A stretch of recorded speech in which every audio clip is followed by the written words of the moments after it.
Bom dia, Paulo. Bom dia, Mauro. Bom dia, Ana. Bom dia, Rebeca. Um abraço para o Plínio, que está saindo, e para todo mundo aí da comunidade que está nos assistindo. Eu já avisei aqui o meu empresário que eu vou pedir um reajuste aí, porque se eu virei o economista-mor aqui do Fórum Café, eu tenho que ser recompensado, certo? Está contratado. Aí. Bom Não, dia, vamos deixar claro para a galera que o nosso trabalho é voluntário, tá? Para não ter mais nenhum mal-entendido, é pela nossa causa mesmo. Bom dia, Paulo. Obrigada. Olha, eu vou começar com o tema do final de semana e dessa semana. Não tem como escapar do tema Argentina. Bom, nem vamos falar aqui do problema crônico da Argentina com a relação à sua economia, de, pelo menos essas últimas 3 décadas aí, né, vem se arrastando. Vamos olhar para a foto do momento. A foto do momento é um presidente eleito com uma margem importante, 11%, sobre o atual governo, e que já chegou com uma série de determinações do governo, que a gente ainda vai ver se ele vai conseguir implementar. Fechamento do Banco Central, privatização da YPF, que é a petroleira. Ontem, a futura chanceler disse que vai cortar relações com o Brasil, com a China.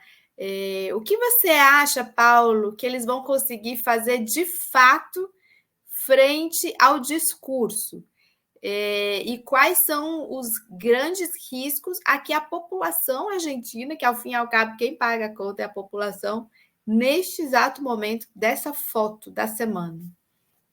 Bom, Ana, eu acho que a tua pergunta é muito complicada, né? Quer dizer, eu não vou me arriscar a fazer prognóstico político, né? Se para o Brasil já é difícil, imagina para um país que, por mais que a gente conheça, eu tive na Argentina agora há 3 semanas atrás, né? Às vésperas justamente do primeiro turno, etc.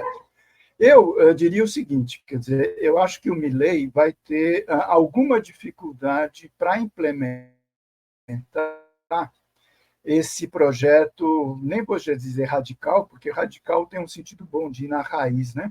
Mas esse projeto extremista, né, anarco-libertário, capitalista, como o pessoal costuma dizer, entre outras coisas, por problemas de natureza política, tá certo? Quer dizer, a Argentina, ao contrário do Brasil, eles não conseguiram, infelizmente, fazer a estabilização, né, que a gente conseguiu em 94, com o nosso Plano Real, porque a gente lembra, né, quer dizer, que os dois países competiam para ver quem ia conseguir ter o primeiro plano de estabilização, estabiliza, troca a moeda, etc., e depois volta o processo hiperinflacionário, etc. A gente conseguiu superar, apesar de todos os problemas, mas desde 94 não temos mais hiperinflação. A gente, no primeiro governo Lula, resolveu o problema da nossa dívida externa, porque agora 95% da nossa dívida pública é em reais, né, justamente por conta da estabilização da moeda, e lá não, eles continuam com a inflação crônica, continuam com a dívida externa pesada, as necessidades de negociação com a FMI, aquela coisa toda. Então, nesse desencanto, acho que é uma das razões, inclusive, que explica a vitória do Milei, ou melhor, a derrota do Massa, né? Porque você imagina, você é o ministro da Fazenda de um país nessa crise profunda. Eu estava lá 3 semanas atrás, quer dizer, a cada dia a cotação do dólar era 1. Né? É muito complicado. Né? Você bancar isso simplesmente com o discurso contra, né, as loucuras, que não tem nada de loucura, do Milei, foi difícil. Mas, enfim, então o Milei vem com aquelas ideias que, primeiro, vamos acabar com o Banco Central. Né? Essa ideia de acabar com o Banco Central, primeiro, não é original. Né? Quer dizer, tem alguns países que realmente não têm a figura do Banco Central. Vamos acabar com a nossa moeda e vamos dolarizar, quer dizer, a nossa deles, né? Dolarizar a economia, ou seja, a moeda corrente oficialmente na Argentina seria o dólar norte-americano. Porque nos países em crise de hiperinflação, você tem, na prática, um processo que a gente chama de dolarização, né, no economês, que é uma dolarização informal. As pessoas, com medo da inflação, com medo da desvalorização no dia seguinte, correm, entre aspas, para a moeda. No Brasil aconteceu isso, né, em diversos momentos. Mas lá não, ele está propondo dolarizar completamente. Não existe mais peso, né? acaba com a casa da moeda e toda a moeda corrente, por mais que hoje em dia não se use mais a cédula, né? Mas passa a ser o dólar norte-americano, isso é bom lembrar. Também não é novidade, né? Quer dizer, tem países que fizeram essa opção, por exemplo, o Equador. Desde 2000, não existe mais o que era na época a moeda, o sucre, né? Que era o nome da moeda equatoriana, e passou a ter a moeda norte-americana válida e corrente no ambiente equatoriano. O Panamá é um outro país, pelas relações próximas com os Estados Unidos, a moeda tem o dólar panamenho, mas compete oficialmente também o dólar norte-americano. Então, esse tipo de medida, quer dizer, que eu chamo de extremada, não de radical, eu acho que ele vai ter alguma dificuldade, porque tem um problema político além da questão econômica. Tá certo? Quer dizer, uma observação Paulo, em relação à dolarização, tem uma super fake news rolando na Argentina, porque é o seguinte, um peso é equivalente a 0,0028 dólar. E aí tem uma fake news que a própria extrema-direita está disseminando, e vai tudo quebrar a cara, dizendo o seguinte, não, agora a nossa moeda vai ser $1, um peso igual a $1. As pessoas... Que foi a experiência que a gente teve na nossa transição, né? Em 94, teve muito tempo que a gente tinha chamado a paridade, era R$1 para $1. Mas lá não, eu estava lá, era 1.100 quase, né? Quer dizer, a relação era $1 comprava 1.100 pesos, agora deve estar um pouquinho acima, enfim. Uma outra, então eu estava falando, quer dizer, ele vai ter um problema político porque ele não tem, quer dizer, com o partido da extrema-direita, capacidade de governar sozinho e não ganharia a eleição se não fosse o apoio do pessoal do Macri, né, que tinha a candidata que era a Bullrich. Esse pessoal, quer dizer, é conservador, é de direita, muito neoliberal, mas talvez não sejam tão ousados, vamos dizer assim, nesse extremismo anarco-libertário. Provavelmente, se eles indicam o ministro da Fazenda, eu acho que vai fazer alguma contemporização, vamos dizer, para medidas como essa. Você vê esse comentário, inclusive, quer dizer, do ponto de vista das relações exteriores, né? Quer dizer, a Argentina é um país também que depende muito do comércio exterior, ele exporta muito, né, carnes, exporta minério de ferro, tem a questão do petróleo, etc. Então, além da relação comercial importante com o Brasil, eles também dependem muito da China, quer dizer, a China avançou, né, nas suas relações internacionais pelo mundo afora. E a futura ou a possível candidata, né, a chanceler, já falou, não, vamos esquecer ou reduzir ou congelar as relações comerciais com o Brasil e com a Argentina, com a China, os dois principais parceiros comerciais da Argentina. Você não resolve isso da noite para o dia, entende? Quer dizer, as elites que apoiaram o Milei vão provavelmente pressionar para esse tipo de medida não ser tão radical, vamos dizer. Vamos lembrar o Bolsonaro, né? Quer dizer, tinha aquele ministro, né, de triste memória que dizia, né, o Araújo, o Brasil vai ser um pária no comércio exterior. É óbvio, eles fizeram muito estrago, né? Quer dizer, tanto que o Lula está tendo que reconstruir as relações diplomáticas até hoje. Mas não foi que da noite para o dia o Brasil deixou de ter relações, né, com o resto do mundo. Entende? Então, eu tenho a impressão... a relação comercial com a Argentina continuou aumentando durante o governo Bolsonaro, né? Exatamente. Do discurso deles, né? Então, eu tenho a impressão que, se a gente pega esses três aspectos, vamos dizer assim, da política econômica, eles vão ter alguma dificuldade. Tem um outro lado do discurso, que é essa coisa mais neoliberal da moda, vamos dizer assim, que é a coisa da privatização e da redução do Estado. Então, ele já fez uma lista, né, como o Bolsonaro, né, e aí o Bolsonaro implementou, ele não ficou só no discurso, né? Então, vocês lembram, tinham 4 ministérios da área econômica, né?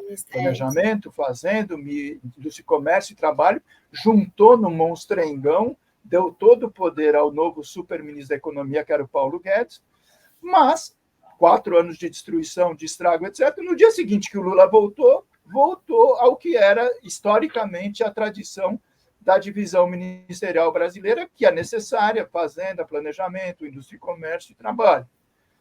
ele está com a ideia da privatização, né? Quer dizer, eu estava lá, o pessoal estava preocupado, porque você tem pelo menos duas grandes empresas que são referência para os argentinos, que chegaram a ser privatizadas num dos arroubos, né, do neoliberalismo, na época do Lavagna, inclusive, continuou depois, que era a YPF, né, que é a Yacimientos Petrolíferos Fiscales, que seria a espécie de Petrobras deles, e a Aerolíneas Argentinas, que é muito simbólico para eles, né?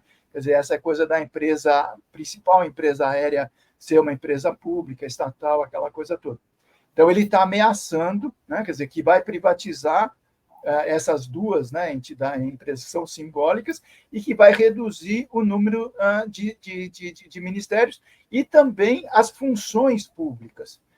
Aí tem um lado que os comentaristas todos estão analisando, eu acho que é importante a gente levar em conta, que é a questão da resiliência, tá certo, do povo argentino, que não é tão acomodado, vamos dizer assim, como foi no caso brasileiro.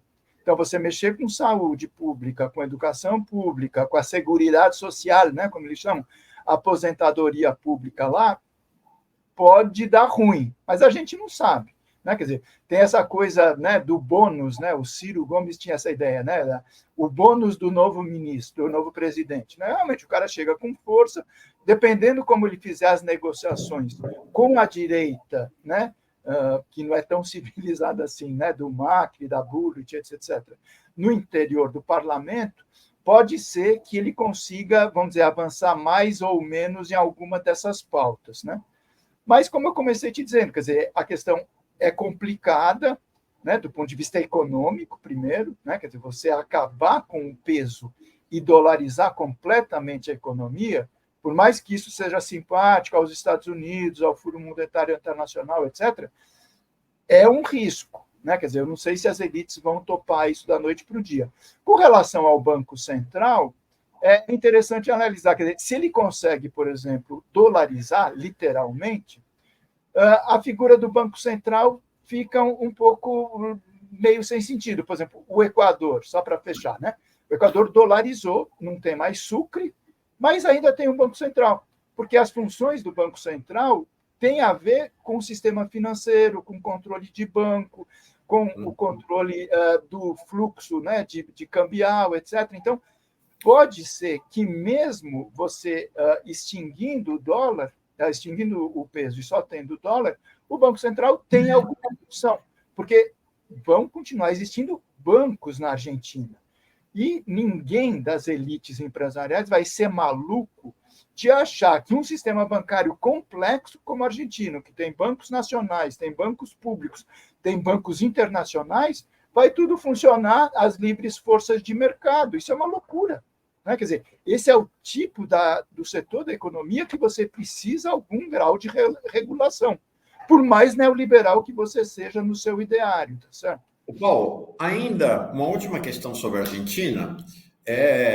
A gente olha para trás hoje e vê o quanto nós aqui, a esquerda brasileira e a esquerda argentina, construímos algumas ilusões em relação à eleição e achando, inclusive, que a Argentina e o Brasil eram muito parecidos, né? Exportaram, sob a liderança do Edinho, do prefeito de Araraquara, uma equipe brasileira para cuidar do Massa. Aí ele ganhou no primeiro turno, o pessoal ficou animado e achou que se usasse a receita aqui, que era a receita do Lula, que é não ficar batendo de frente com o Milei, que era falar de paz e amor e tal, ia dar certo.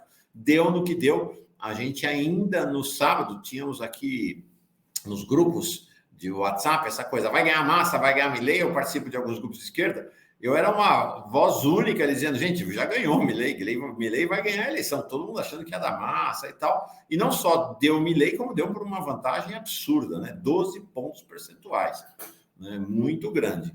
Aí tem uma questão, indicar um ministro da Economia de um país com hiperinflação como candidato, acho que já é uma questão, né? Mas acho que não é talvez só a economia, acho que essa questão do ódio dos argentinos, como dos brasileiros, contra a casta política, contra a casta parlamentar, foi um elemento muito forte no processo eleitoral. Mas, sem sombra de dúvida, a economia pesou e pesou muito.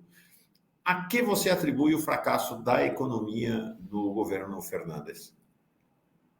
Olha, eu acho que Na verdade, não dá para a gente analisar, Mauro, o governo Fernandes em si. Quer dizer, esses 4 anos, na verdade, eles vêm coroando, quer dizer, um processo cíclico, histórico, repetitivo, né? E às vezes tinha aquela coisa da comparação do Brasil e Argentina, né?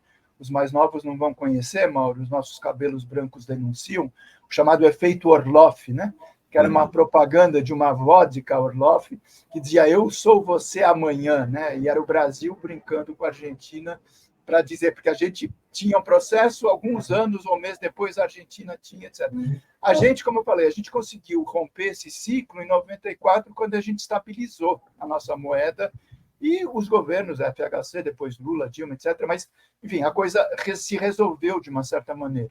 E a Argentina não. Quer dizer, eles são uma economia menor, é importante reconhecer, mas as sucessivas tentativas fracassadas de estabilizar a economia, quer dizer, levaram aqui um governo que, né, o caso do Fernandes, né, quer dizer, também na sucessão do Macri, na sucessão dos vários governos Kirchner, do Néstor e depois da Cristina, etc., como eles não resolveram essencialmente esse problema da instabilidade da moeda e da transformação da sua dívida pública de dívida externa em dívida interna, fica complicado. Então, quer dizer, para a gente pode ser fácil, não, chegasse lá, resolvia, né, desde o primeiro dia, o Fernandes dizia que estava estabilizada a moeda. Não é simples de fazer, porque você tem todo um jogo político, tem um jogo de interesses, etc. Agora, eu realmente creio que é muito difícil, quer dizer, você carregar nas costas um candidato que não é simplesmente o presidente de um país em crise, era o ministro da Economia de um país que estava fracassando na política econômica. Então, você tem o desemprego, você tem a inflação, você tem a dívida pública, você tem cortes em serviços sociais básicos, etc. Então, isso se junta com esse fenômeno que você levanta, Mauro, que é em verdade, quer dizer, que não é só da Argentina, não é só do Brasil, é uma coisa que é um fenômeno mundial e que a extrema-direita no mundo está, vamos dizer, usando isso como trampolim para subir política e eleitoralmente, que é um desgaste com o nosso sistema político. Eu me lembro alguns anos, mais de uma década atrás, na Europa, na Espanha, quer dizer, e não era uma coisa só de direita, era aquele movimento dos indignados na França, era na Espanha, que se vayan todos, né? Quer dizer, porque era o quê? Os políticos, de uma maneira geral, são um problema. O Bolsonaro surfou nessa onda também em 2018. E o Milei também, essa coisa da casta dos políticos. E quando a população está desencantada com a política, está desencantada com os políticos, se você bota o condimento da crise da Covid e ainda com a crise econômica deles, né, quer dizer, hiperinflação e, como é que se diz, desvalorização cambial, é um caldo de cultura que, quer dizer, olhando de fora, eu concordava com você, quer dizer, era muito difícil que o Milei não ganhasse aquela eleição, entende? É um fardo pesado para você, né, as forças políticas progressistas, né, carregarem nas costas. Se em 2018 já o Haddad foi difícil para a gente, entendeu? E o governo Lula não estava deixando um país em crise econômica, etc. Eles pegaram muito mais pelo discurso da corrupção, aquela coisa toda. Imagina ainda num cenário desse, com hiperinflação e com desvalorização cambial e desemprego. Né? Não é aquela coisa de fazer engenharia de obra feita, né? Não falei, mas mesmo, eu confesso, eu estava lá e eu tive uma ilusão, né? Não, é capaz de ganhar no milésimo, como a gente ganhou com o Lula. Né? Mas agora, parando e olhando mais racionalmente, realmente era muito complicado. Vamos falar de Brasil, Rebeca, com o Dr. Paulo Clias? Por favor, Paulo, gostaria muito que você comentasse para a gente essa questão do relator da LDO que impôs o prazo para o pagamento das emendas e planeja sacrificar o PAC para bancar eleições, como diz essa manchete. E aí, deixa eu ler a linha fina, que diz que em outra frente, o Congresso também prepara novas derrotas para Lula na apreciação de vetos presidenciais amanhã, que no caso é hoje, né? Essa notícia saiu ontem. Comenta para a gente esse fato, por favor. Hoje deve ser votado no Congresso os vetos de Lula ao marco temporal, né? E se prevê uma derrota. Os ruralistas, a extrema-direita, o centrão, todo mundo indo para cima dos povos indígenas. E aí, Paulo, comenta então essa questão do orçamento, né? Tá chegando na reta final. Que eu estava explicando para a Rebeca. Quer dizer, eu acho que é o primeiro ponto, Rebeca, Mauro, Ana e o pessoal que nos assiste, essa questão dos vetos. Eu acho que é bom a gente não misturar, mas não dá para deixar de misturar.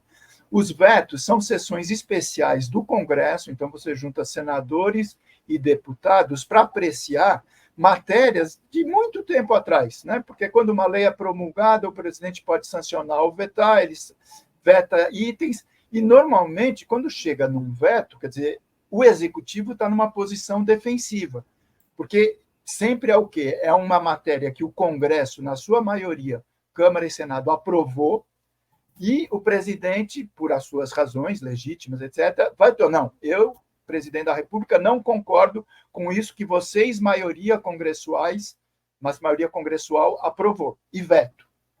Isso volta para ser apreciado, e ele é muito utilizado politicamente de acordo com a agenda de interesse do presidente do Congresso, que é o presidente do Senado, óbvio que articulado com o presidente da Câmara. Então, você aproveita um momento de desgaste, um momento de chantagem, etc., para pegar um item lá para trás e botar o governo na faca no pescoço, e é muito mais um teste da popularidade ou da capacidade de articulação parlamentar do governo naquele momento do que a matéria, a essência da matéria em si. Então, vamos ver o que vai acontecer. No caso da LDO, quer dizer, que é um outro assunto, mas tem a ver exatamente com esse jogo de empurra e de disputa, né, da maioria conservadora ou das lideranças conservadoras no Congresso com o governo Lula, a gente já está cantando essa bola há muito tempo, né, gente? Olha, esse negócio da política fiscal vai dar ruim, porque a solução ainda está em tempo de ter essa solução, né? O Lula já tinha dado aquele puxão de orelha público do Haddad naquela entrevista coletiva, dizendo, olha, essa coisa de equilíbrio fiscal primário, né, que a imprensa está chamando de zerar o déficit, né, não é bom. Não é bom em geral, como política fiscal, etc., porque isso vai levar o governo a continuar comprimindo as despesas sociais, primárias, saúde, educação, transporte, infraestrutura, etc., salário de servidor, porque isso entra na pauta também, tá certo? E continua liberado o pagamento de juros, que já passou de 700 bi por ano. Nesse, ninguém fala de cortar. Então, falou, então assume na LDO, que é a Lei de Diretrizes Orçamentárias, para 2024, um item. O Haddad tinha colocado 0,00, né? Ele gosta dos zero, que é redondinho, bonitinho, né? Não, coloca ali 1% de déficit, não tem problema nenhum. Os últimos 10 anos, 9 a gente teve déficit. Estados Unidos, Canadá, União Europeia, todos os países, Japão, todo mundo tem déficit. O economista-chefe, até anteontem, do Banco Mundial, Olivier Blanchard, ele diz, olha, não tem que ficar perseguindo o equilíbrio fiscal primário agora. Isso vai criar problema para os países. O próprio relator, esse aí que está falando agora, há um mês atrás, ele estava dizendo, olha, não vai dar para ter equilíbrio ano que vem, o Danilo Fortes, né, do União Brasil, que era o partido Bolsonaro, do Ceará, veja só. Só que o governo bancou, o Haddad ganhou a disputa interna, o que se diz, né, convenceu o Lula de que é importante manter, né, o zerinho, zerinho, zerinho.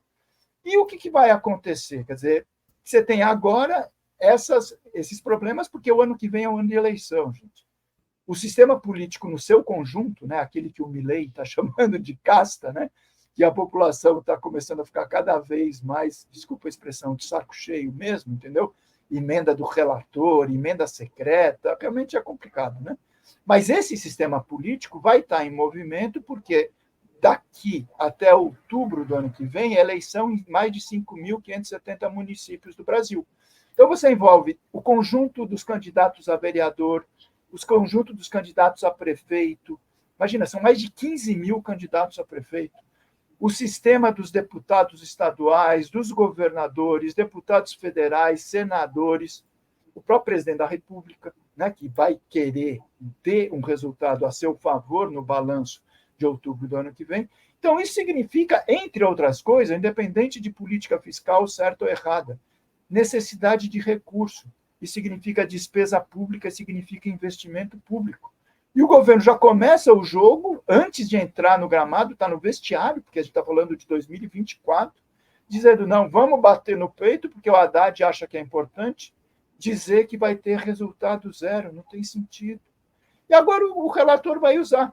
Ele já está antecipando, se não mudarem, imagina, em hipótese, julho do ano que vem, pleno processo eleitoral, a coisa pegando, o governo não conseguindo cumprir esse zero, porque não vai dar, e é normal que não dê, o Brasil não vai entrar em crise por isso, vai apresentar uma emenda, imagina o preço que o fisiologismo não vai cobrar lá, naquele momento, para resolver uma coisa que podia resolver singelamente agora.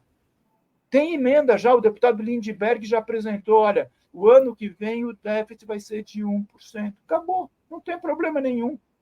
É só o Haddad tirar essa coisa de incorporar um manto, né, um mantra também, né, desse financismo, desse bom mocismo, e libera o governo para ter flexibilidade.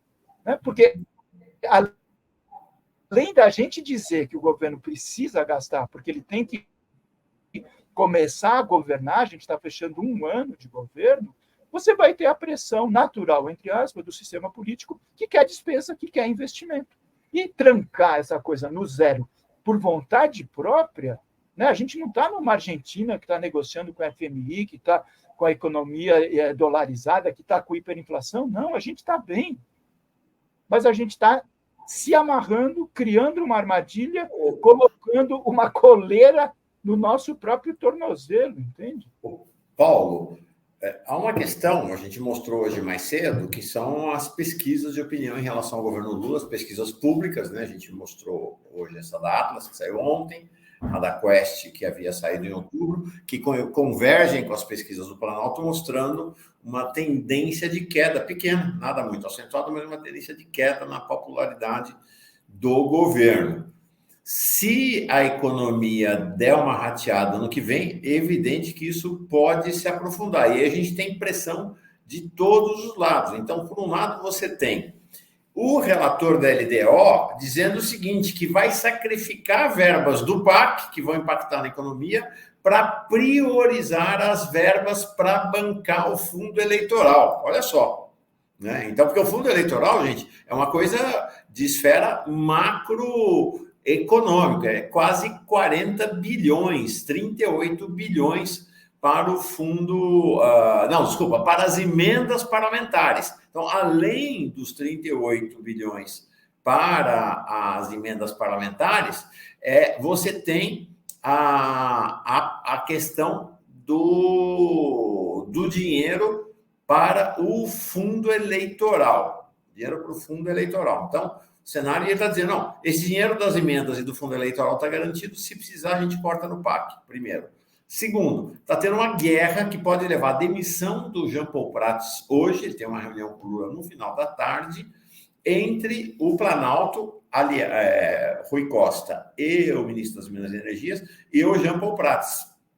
O que tem aparecido mais é a questão do preço da gasolina, que o Planalto quer redução. Mas a questão de fundo nem é essa, a questão é, de novo, o PAC. O Planalto quer compromisso da Petrobras com um plano de investimento que seja patrocinador do PAC, e o João Paulo Prats está dizendo não, nós vamos fazer o plano de investimento, que é o plano de investimento corporativo da empresa, que não tem relação com o PAC, que tem projetos de investimento de médio e longo prazo. Então, você tem questões importantes em relação ao financiamento do crescimento ano que vem, né, que estão rolando nesse momento. Com certeza. Veja, é óbvio que a coisa não pode ser simplificada, né, quer dizer, para análise, mas eu acho que uma imagem ajuda. Quer dizer, se o governo se propõe, né, a ter um equilíbrio, né, quer dizer, receitas e despesas primárias igual a zero, o que significa? Primeiro, você vai ter alguma dificuldade na obtenção das receitas, que o Haddad estava muito otimista, né, no começo do ano, provavelmente não vai ter toda a expectativa que tem para se realizar o ano que vem, por causa dos novos impostos, etc. Isso é um ponto. O segundo é o seguinte, quer dizer, a capacidade de arrecadação de tributos, independente de reforma, ela depende do ritmo de crescimento da economia, do PIB. Se o PIB cresce menos, a capacidade de arrecadação do governo, porque os impostos são sobre renda, sobre comércio, sobre venda, etc. Então, se a redução do PIB, por exemplo, esse ano pode chegar a 3, o ano que vem a previsão é de 1 e pouco, a receita do governo também o ano que vem vai baixar. Se você diz, olha, tem que ser 0-0, você não vai ter solução. Né? Quer dizer, ou você vai ser acusado de crime de responsabilidade, porque você não cumpriu o que você prometeu, ou então você vai começar a cortar pelo onde? Pelo lado da despesa, sem mexer nos juros. Vamos lembrar de novo. Então, vai ter que começar a saúde, educação, parará. O Congresso, que não é bobo nem nada, e aí é o Congresso de uma maneira geral, não dá para dizer que é a direita, não é. Quer dizer, os congressistas têm uma lógica de autopreservação. Né? A gente pode não concordar, mas é compreensível. Então, eles dizem, quer cortar, mas vai cortar em outra coisa. As emendas de relator, as emendas relativas ao fundo dos partidos. O ano que vem, você apontou, é um ano eleitoral, então tem um fundo especial, que é o fundo para garantir a propaganda eleitoral, que também é um fundo bilionário. Tudo isso, como se dizia de um antigo ministro, são medidas imexíveis. Ninguém mexe aqui. Se você, governo, está querendo fazer o 0-0, eu vou cortar em outro lugar. Corte saúde, educação, etc. E aí tem esse problema que você aponta, quer dizer, como sendo um ano eleitoral, um momento em que um governo já começa a enfrentar alguma dificuldade. Tudo bem, aquela história, pesquisas são fotografias de momento. Nada garante que os próximos 3 anos você não consiga recuperar essa popularidade. Mas para recuperar, você tem que ter uma mudança profunda na orientação da política econômica e na disposição do governo de que não precisa ficar cumprindo esses desejos do sistema financeiro, que é uma coisa muito brasileira, do sistema financeiro brasileiro. O sistema financeiro internacional já abandonou essa austeridade tão extremada e burra. Entende? Quer dizer, existe espaço no Brasil para a gente fazer com que você tenha uma retomada do investimento que seja mais ampla do que esses limites. Por exemplo, com essa coisa da Petrobras. Só que tem que dizer, olha, a Petrobras é uma empresa estatal. Ela não é uma empresa privada que tem que fazer aquilo que ela deseja simplesmente. Tudo bem, o Fernando Henrique fez, o Lula e a Dilma não mexeram, eles acabaram lançando ações da Bolsa de Nova York, etc. O governo pode ser processado por não estar, né, levando em conta os interesses dos minoritários, dos acionistas minoritários, eu digo, mas paciência. Tem que mudar a política de preços, né, porque não foi mudada na essência, vamos lembrar, aquela coisa de que você tem que atrelar os preços internos ao que acontece no mercado internacional. A OPEP decide aumentar o preço do petróleo e o Brasil, no posto da gasolina, tem que vender a gasolina mais cara, o diesel mais caro? Não. Isso tem que acabar. A gente pode ser autossuficiente na produção e no refino. E mais ainda, quer dizer, o Brasil é conhecido por ser um país cuja capacidade de investimento agregado, como a gente chama no economês, né, tem um nome bonito, chama formação bruta de capital fixo. Né?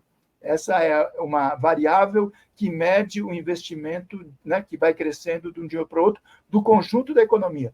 A Petrobras é tão importante que o ritmo de investimento da Petrobras influencia essa formação de capital fixo do Brasil. Então, o que precisa justamente é recuperar esse conjunto da capacidade de investimento via PAC, via programas, né, de investimento voltado para o desenvolvimento nacional, mas recuperar também a capacidade da Petrobras. Né? Quer dizer, ela tem que ajudar o Brasil a sair dessa pasmaceira que está se anunciando do ano que vem, que é o crescimento de 1%, que é quase nada, porque é crescimento per capita praticamente zero, tá certo? Paulo Clias, valeu. Super obrigado. Boa jornada para ti. Eu aqui Obrigada, agradeço. Paulo. Tudo de bom para vocês aí, bom final de programa, tá? Legal. Contamos sempre com você, viu? Não nos abandone nunca. Contamos sempre com você.